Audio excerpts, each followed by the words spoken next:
नमस्कार। आज India news में खास बातचीत में हम बात कर रहे हैं चौधरी जयंत सिंह से। जयंत सिंह, आपका चुनाव तो हुआ है, लेकिन जो मैं आपसे बात करना चाहती हूँ कि ये पहला चुनाव है जो आप दूसरे दल से लड़ रहे हैं, तो उसके बारे में थोड़ा बताइए, क्या एक्सपीरियंस रहा? लोकदल घटक दल एनडीए का बन गया है। पहले भी हम्म। हम एनडीए के साथ हमने काम किया है, बल्कि पहले एनडीए में चौधरी चरण सिंह जी की बड़ी भूमिका थी उसको बनाने में। हम्म। और मैं मथुरा से जब सांसद बना था तो हम एनडीए में ही थे। हाँ। तो ऐसा नहीं है कि कोई बहुत ही नया हमने प्रयोग किया है, पहले भी हम लोग साथ लड़ चुके हैं। और इसलिए ज़मीन पे हमें इस गठबंधन को तब्दील करने में समस्या नहीं आ रही। कार्यकर्ता समझ रहे हैं क्या परिस्थितियां थी, क्या सोच के और किन मुद्दों को आगे रख के हमने समझौता किया है।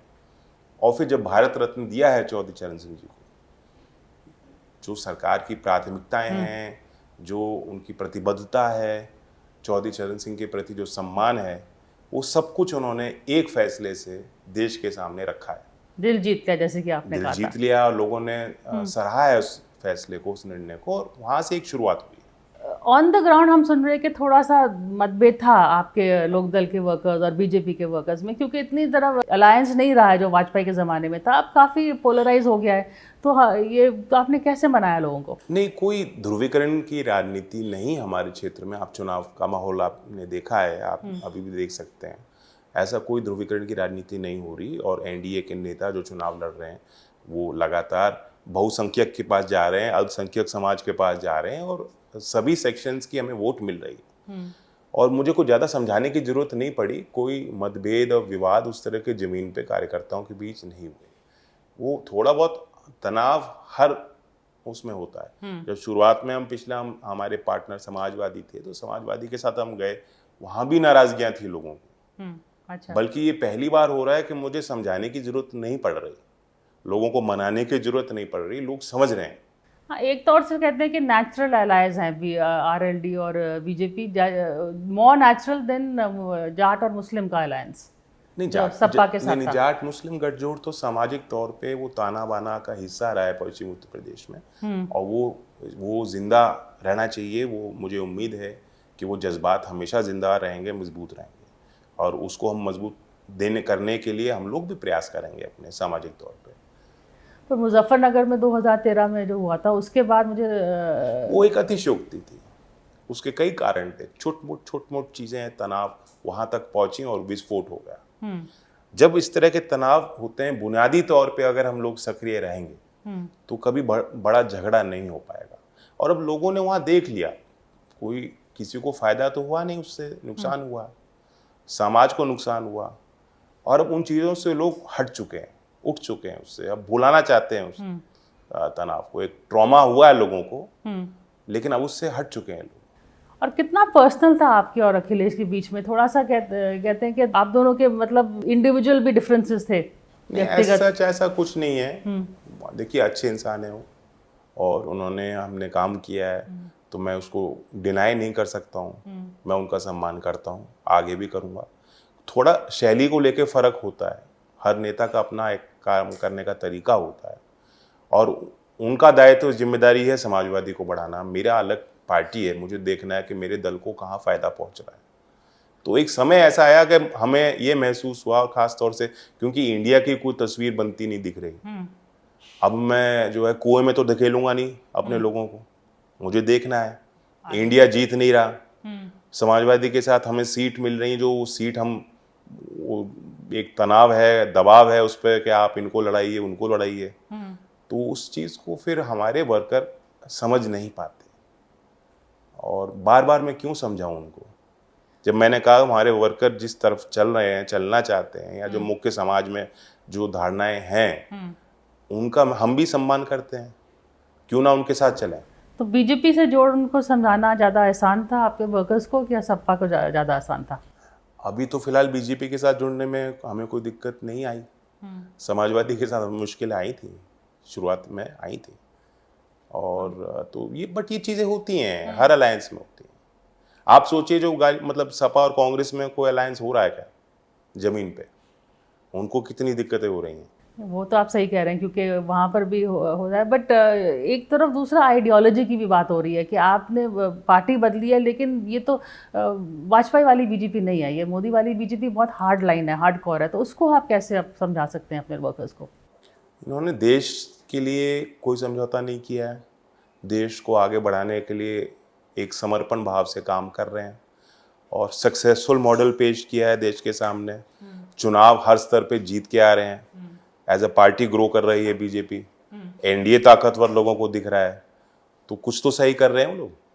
बाकी हमारी विचारधारा, जो हमारे मुद्दे हैं, जो हमारे लोग हैं, जिनके बीच हमारा उठना बैठना और काम है और विश्वास है, उस विश्वास को बनाए रखने के लिए हम हर स्तर पे काम करेंगे। अच्छा, लोकदल के दो वोट कॉन्स्टिट्यूंसीज कहते हैं, एक तो जाट है और दूसरा है फार्मर्स। तो किसानों को आपने कैसे समझाया कि अब आप उसी सरकार के पास जा रहे हैं जिनके उन्होंने विरोध किया था? नहीं, जाट भी खेती करते हैं, तो फार्मर किसान हैं, किसान की अगली पीढ़ियां हैं। शहरीकरण का बड़ा प्रभाव है, आप यूपी में देखें, कई ग्रामीण क्षेत्रों में अब जो कस्बे हैं वो विकसित हुए हैं, नया रोजगार वहाँ पैदा हो रहा है, शहरों की तरफ पलायन हुआ है बड़े स्तर पे। तो वहाँ की डायनेमिक्स चेंज हो रही है, वहाँ के अर्थव्यवस्था में परिवर्तन हो रहा है। लोकदल भी अपने आप को उस हिसाब से कारगर बनाने के लिए उन लोगों के बीच लगातार हम प्रयास कर रहे हैं, अपने आप को भी रीफैशन कर रहे हैं, प्रोग्राम्स दे रहे हैं, पॉलिसीज़ दे रहे हैं उन लोगों को। और किसान उसमें है, किसान की भी आवश्यकताएं बदली हैं समय के साथ, कुछ चीज़ें वही हैं। जैसे मुख्य तौर पे आप देखें, किसान का मुद्दा है कि हमें जो है मंडी व्यवस्था में हमें मजबूत किया जाए। जो व्यापार हैं, जब वो मंडी पे बेचता है फसल और जो व्यापार उसमें बीच में जुड़ता है, जो कड़ियाँ हैं, जब तक वही जो है शहर में आके बिकता नहीं है या कंज्यूमर जाके खरीदता नहीं है, उसमें भागीदारी किसान की कैसे होगी? जब किसान संगठित होंगे, उनके समूह बनेंगे, चाहे वो एफपीओ के माध्यम से हो, कोऑपरेटिव्स के माध्यम से हो, या एक नई जो सेल्फ हेल्प ग्रुप को बड़ी ताकत दी है भारत सरकार ने, जिसमें ज़्यादातर महिलाएं हैं, चाहे वो काश्तकार हों, चाहे बुनकर हों, कारीगर हों, वो अपनी पूंजी जोड़ के काम कर रही हैं। तो ऐसे जो समूह बन रहे हैं, उनसे जो प्राइसिंग पावर है प्रोड्यूसर की, उत्पादक की, वो बढ़ाई जा सकती है। तो हमारी ये प्राथमिकता रहेगी। और फिर हमारे क्षेत्र में एमएसएमई का बहुत पोटेंशियल, कुटीर उद्योग, इसकी वकालत चौधरी चरण सिंह जी करते थे, तो वहाँ बहुत संभावनाएं हैं हमारे क्षेत्र के लिए, हमारे लोगों के लिए, नए रोजगार सृजन के लिए। उन पॉलिसीज को लेके हम चल रहे हैं। वकालत इन बातों की हम विपक्ष में थे तब करते थे, सरकार में रहेंगे तो और हमारी भूमिका बढ़ जाती है। तो क्या ये यूएसपी है, क्योंकि क्या बीजेपी ने आपको खोजा या आपने बीजेपी को खोजा, जब आपने अलायंस की बात की? नहीं, तो दोनों नहीं, इसमें हमें किसी काजी की जरूरत नहीं, दोनों राजी थे। दोनों राजी थे। एक तौर से मुझे, जैसे कि एज अ एनालिस्ट, कि आपकी जो यूज़ हो सकती है उनको, कि उनके पास को फार्मर्स के साथ कोई कनेक्ट नहीं है, कनेक्ट बिल्कुल टूट गया है उनका। तो एक तौर से जयंत चौधरी हैं जो फार्मर्स पे भरोसा है एक दूसरे नहीं, पे। मैं ऐसा नहीं कहूँगा, वहाँ बहुत नेता हैं और खेती पर उस किसानी को समझते हैं। सबसे पहले खुद तो आप ही प्रधानमंत्री पहुंचे थे ना? समझते हैं। मेरी जो उनसे बातचीत हुई, मैं आपको बता सकता हूँ कि प्रधानमंत्री से पहली मुलाकात हुई, हमने सिर्फ खेती और किसानी और कृषि क्षेत्र के बारे में उन्होंने कुछ बातें रखी मेरे सामने और हमारा वार्तालाप उसी विषय पे हुआ। तो एक अंडरस्टैंडिंग है, लोग समझते हैं कि भारत को बढ़ाना है तो आप इग्नोर नहीं कर सकते, रूरल इंडिया को नहीं इग्नोर कर सकते, और उस क्षेत्र को अपने चैंपियंस चुनने पड़ेंगे। उनमें से एक हो सकता है मैं हूँ। तो बीजेपी को भी वो लाभ दिखाई दिया, हमें भी उनके साथ हाथ मिलाकर एक सम्मान मिल रहा है। और मैं फिर दोहराता हूँ कि चौधरी चरण सिंह जी का सम्मान जिस सरकार ने किया है, तो थोड़ा तो हमें विश्वास करना चाहिए। तो अंत में आपको ये जो अब ऑपोजिशन, विपक्षी कहेंगे, कि क्या लग रहा है इनके जो कैसे कैंपेन फाइट कर रहे हैं, जो मुद्दे वो रेज कर रहे हैं? आप पहले उनके साथ थे इंडिया अलायंस में, तो आपने उस समय भी बोला था कि ये मुद्दे नहीं चलेंगे, जैसे कि जाति गणना की बात कर रहे हैं। खिचड़ी पक नहीं रही, दाल अलग है और उसके चावल के दाने अलग पड़े हैं, कोई मेल नहीं पा रहा, वो धुआं ही उठ रहा है और कोई आहार अच्छा नहीं मिलने वाला लोगों को। और लोगों को पता है कि इनकी कोई अपने विचारों के प्रति कोई ट्रैक रिकॉर्ड प्रतिबद्धता का नहीं है, और इश्यूज भी अजीब अजीब उठा रहे हैं, न्याय की बात कर रहे हैं, लेकिन कांग्रेस जिस हिसाब से अपने आप को मंडल 2.0 या 3.0 के भाषा शैली में पेश करना चाहती है जनता के सामने। लोगों को मालूम है कि कांग्रेस का क्या ट्रैक रिकॉर्ड रहा, और इसलिए उसको वो गले से बात उतर नहीं रही।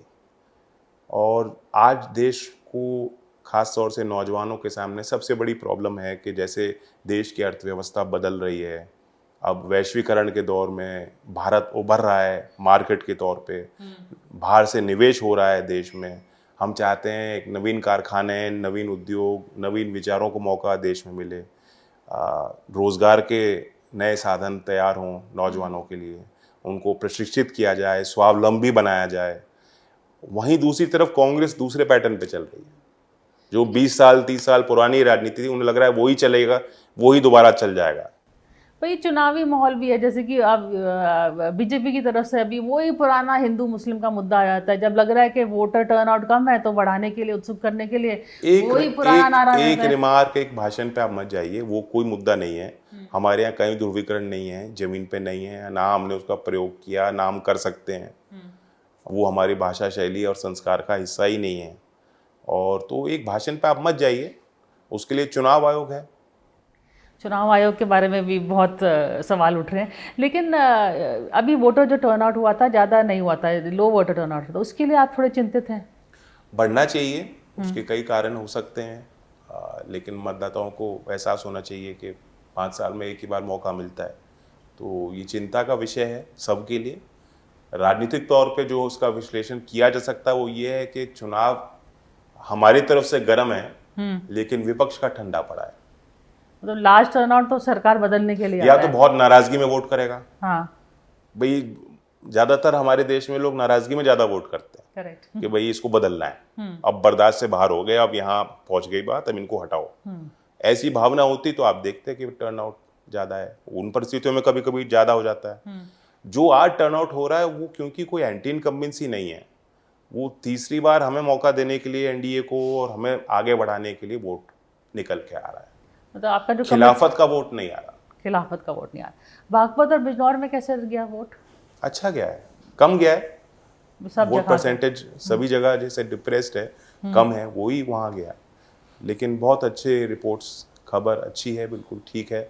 बागपत की एक पुरानी परंपरा है, हमारे उम्मीदवार बहुत अच्छे थे और उनको लोगों ने हर वर्ग की वोट मिल रही है।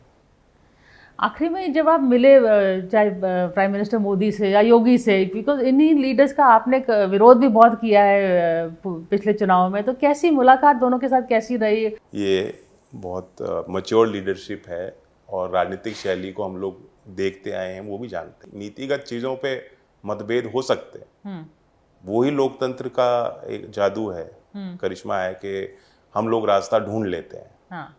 और अब हम सरकार में हैं, यूपी में हमारे प्रतिनिधि मंत्री हैं, तो हमारी कोशिश है सामूहिक तौर पे कि सरकार सर्वश्रेष्ठ फैसले ले और उत्तर प्रदेश का विकास हो।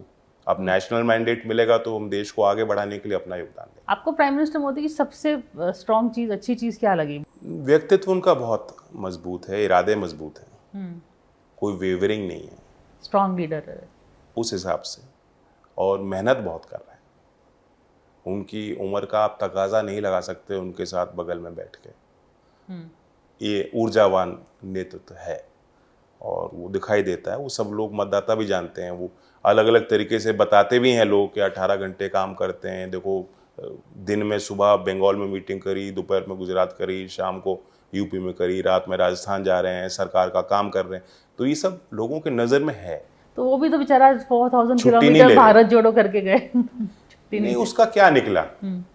मेहनत अच्छी है, शायद वो बेहतर समझ पाए देश की वास्तविकताओं को। उन्होंने देखा है, करीब से देखा है, और वो जो लोगों के जज्बात हैं उनको समझना, उनकी जो बात दिल की वो सुनना चाहते हैं, समझते हैं जिन बातों को, वो कहना, ये उनके शैली का हिस्सा धीमे धीमे आएगा।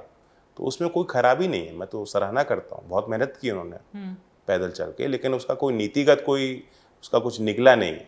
आप सोचें कि भारतीय राजनीति में कोई बड़ा भूचाल आ गया उनके पक्ष में, ऐसा नहीं है। Jayant Chaudhary, wish you all the best. Thank you India News से आपने बातचीत के लिए, उसके लिए thank you. Thank you Priya ji.